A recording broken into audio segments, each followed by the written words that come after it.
जय श्री जगन्नाथ। शुभ सकाळ।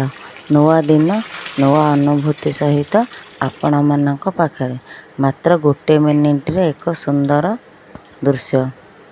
सकाळे शीघ्र उठंतु, दांत घसी मुह धुअंतु, स्नान पाई परिष्कार पानी और साबुन प्रस्तुत करंतु। धीरे धीरे समग्र शरीर को पानी रे भिजातु। साबुन लगाई शरीर को भल भावे सफा करंतु। परिष्कार पानी रे साबुन धोई दियंतु। परिष्कार गामुछारे शरीर पोछंतु। सफा पोशाक पिंधंतु। परिष्कार शरीर और सतेज मन सह दिन आरंभ करंतु।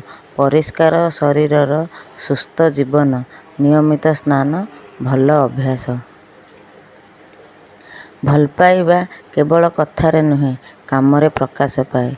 जिए तुमर खुशी रे हसे, दुखरे साथी हुए, सेई ही सत प्रेम करे। संपर्कर आरंभ सम्मान रु करंतु। प्रतिदिन हसी हसी कथा हुअंतु। छोट छोट जत्न नियंतु। एका पर को विश्वास करंतु। परस्पर कथा धैर्यर सह सुनंतु। भूल हेले क्षमा करंतु।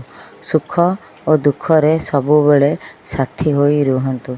कृतज्ञता और स्नेह प्रकाश करंतु। प्रतिदिन कामरे भल पाइबा देखांतु। विश्वास सम्मान जत्न को सारा जीवन रक्षा करंतु। सत प्रेमर परिचय कथारे नुहे, प्रतिदिनर जत्न और सम्मान रे मिले। सबु परिस्थिति रे हाथ छाड़ंतु नहीं। विश्वास और सम्मान को सबुबेले अतुट रखंतु।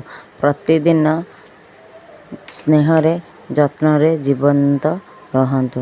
प्रेमर सबुठारु सुंदर भाषा हेउची जत्न, सम्मान और जेउठी जत्न अछि सेठी प्रेम अछि।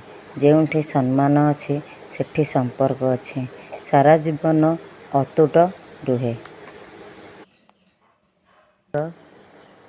हलदी केवल रोषेई घरर मसला नुहे, आम परंपरा और प्राकृतिक जत्न रे एक सुंदर अंश। ताजा हलदी बा हलदी गुंड नियंतु। अल्प पानी किंबा क्षीर सह मिसेई लगांतु। मुह किंबा शरीर रे हल्का भावे लगांतु।